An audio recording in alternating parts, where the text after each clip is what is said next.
Hello everybody and welcome back to your next RíRá Rhymes video. I wanted to start off today by first of all saying a big massive thank you to anybody who has watched any of the videos or who's pressed the like button or subscribed to the channel, or the people who've just come up to me and said that they've enjoyed watching the videos and that they thought the poems were good. It really does mean so much to me and really encourages me to kind of keep going making the videos. So thank you so much for all of the support that I've gotten so far. Now I wanted to say an extra hello to all the kids in school who are watching. So, because this RíRá Rhymes is actually one for you lot. The kids in our school, they get spelling lists to do every week for homework, where they have a list of words, and then they would have to revise the words, the spelling of the words, and then put the words into sentences each day. Now, some of the sentences that the kids write can often be very funny, and there was one in particular I remember which always stuck out in my mind, where the words that needed to be used was giraffe. And one of the girls in my class wrote a sentence, and I can't remember exactly what it said, but it was along the lines of, how come an animal with a big long neck like a giraffe can be real, but a unicorn can't? And I remember reading that and just bursting out laughing, because the more I thought about it, the more I thought, well, yeah, she's actually got a point. How come something that looks like this can be real, but something that looks like that can't? I mean, they're both kind of out there looking animals. So the more that I thought about it, the more that I realised that there was a poem in that. And that is the poem that I have for you today. Why can't unicorns be real? Adults are so annoying. I know that you'll agree when you hear what my teacher had the cheek to say to me. What? I asked him a serious question. Teacher, are unicorns real? He suddenly burst out laughing. Bits of giggles. I heard him squeal. I wasn't very impressed with this, so I glared at him hard and chilly. A magical horse with a pointed horn, he exclaimed. Come on now, don't be silly. Silly! I spluttered in disbelief as I threw my hands up in the air. Teacher, have you ever looked in a nature book? There's loads of unbelievable animals out there. Duh. Like what? He replied with a patient smile. Are you sure that that is true? Of course I am. I'm completely sure. Haven't you ever been to a zoo? Take a platypus, for instance. It's got a bill just like a duck and a tail just like an otter with webbed feet to help it swim through muck. Are you really trying to tell me that it's silly to imagine a unicorn, but an animal like a platypus, that's okay to be born? What? Or how about a glass frog with skin so see-through you can see its actual heart, and its liver, and its stomach, and the gases that make it fart? But sure, okay teacher, there's a frog with see-through skin, but a horsey with a horn, that'll make your head spin. Well, yeah, but no, my teacher began to say, but I wasn't going to be stopped. I had examples like this all day. A giraffe, I announced. A giraffe, said he. A giraffe, says I. Let's think. A giraffe's tongue is like a rope. It's as long as the bathroom sink. And let's not forget how huge they are. 5 meters tall with necks long and windy. But on top of the neck that's longer than you is a head that's absolutely tiny. But oh, I'm sorry for being silly. Please, teacher, you must me forgive. I mean, it's obvious that Mr. Hoseneck can be real, but a unicorn simply can't live. Well, yeah, but that's because a giraffe, you see, is, well, my thought is gone. Ha! That's because it doesn't make any sense, teacher. Now listen while I carry on. Has anyone ever heard of a tardigrade? Now this one's crazy, I swear. It's a teensy little microscopic insect whose nickname is the water bear. Now it might be small, the tardigrade, but this little guy doesn't mind it rough. The water bear can live anywhere, even in places that are really tough. They can live at the bottom of the ocean. Hello. They can live in a frozen place. Hello. They can even survive in boiling water. Hello. They can even live in space. Hello. Now I know what you're probably thinking. It must be a scary brute.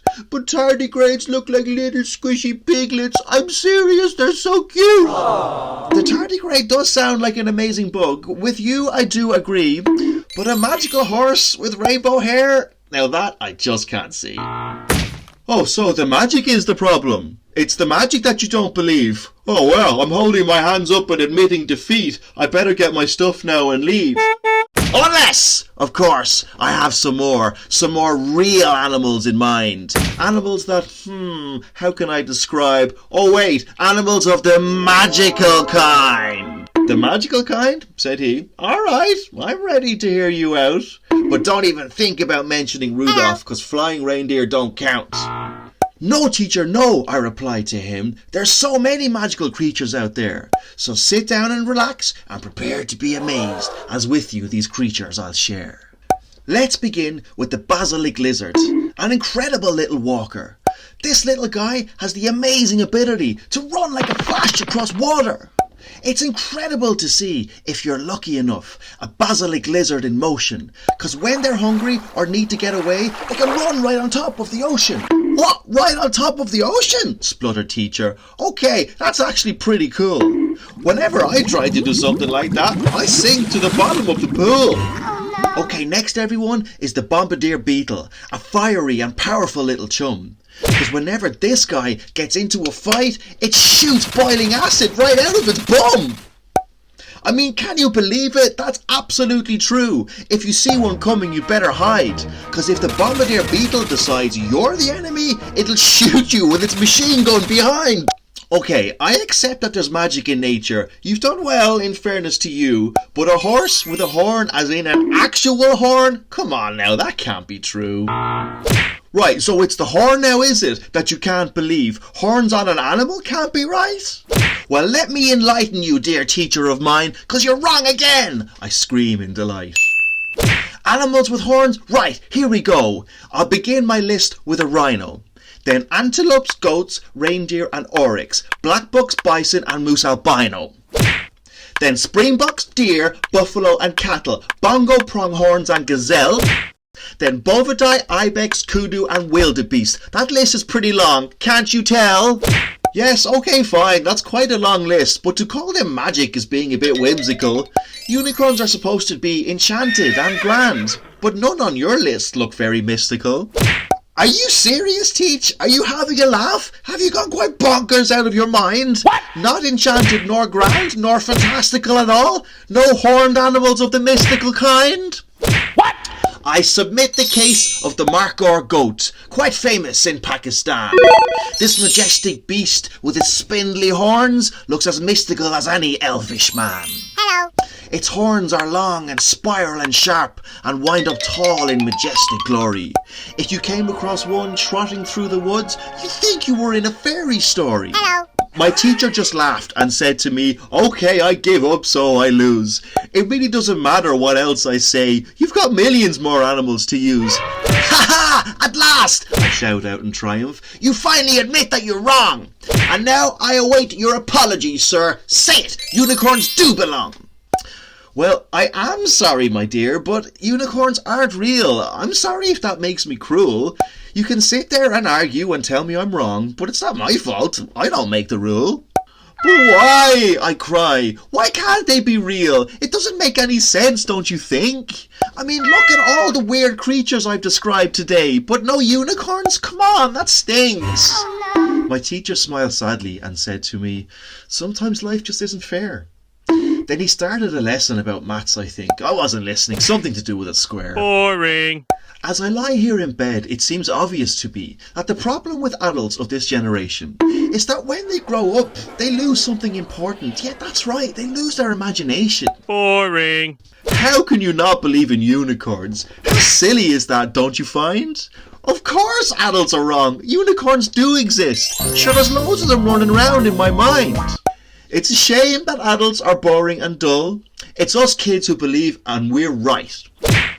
Now, if you'll excuse me, I've spent too long around adults today. I'm off to play with the unicorns now. Good night.